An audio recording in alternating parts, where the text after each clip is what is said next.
Tabbat yadain Iran. Wali ma'a Iran. So sa mga hindi pa nakakaalam nito, ang ibig sabihin, sabah al-khair.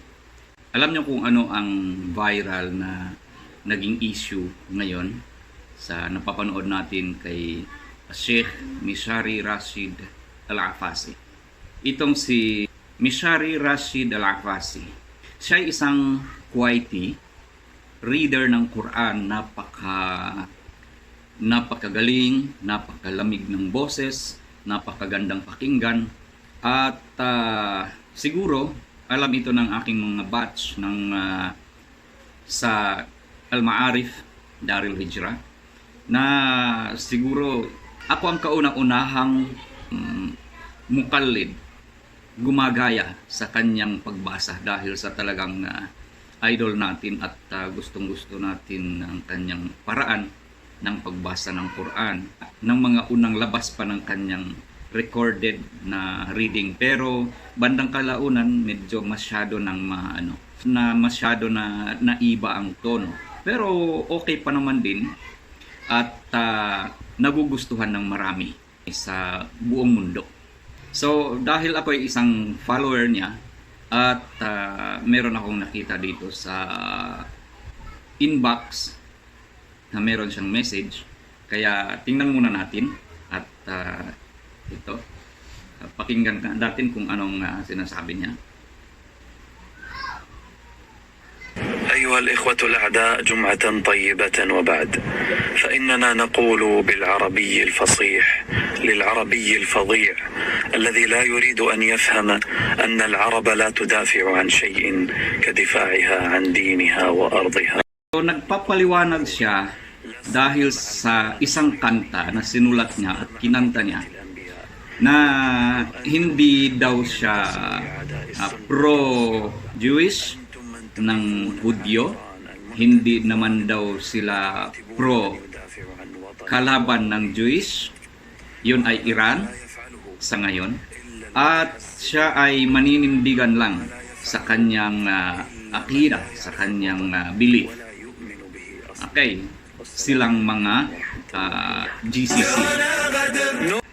Now, bakit ito napunta sa kailangan niyang magpapaliwanag? Dahil yun nga, siya ay sumulat ng kanta at kumanta siya ng Tabbat yadain Iran, wali ma'a Iran.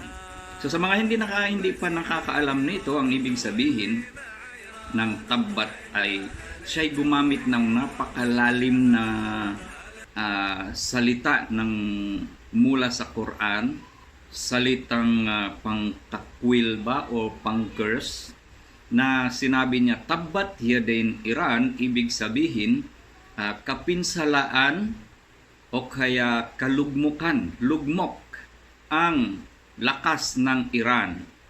At li ma'a Iran, ibig sabihin nun pati na rin yung mga kasama o kaya tumulong, sumapi o kaya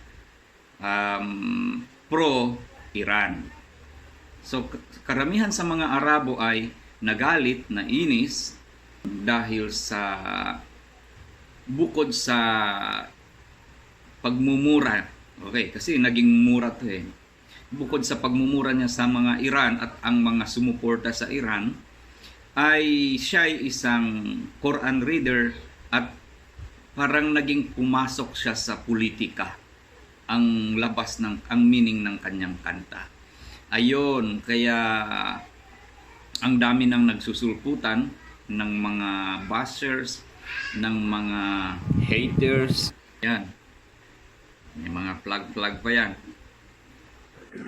Ngunit may mga iba naman din gaya nito, pabor naman sa kanyang ginawa.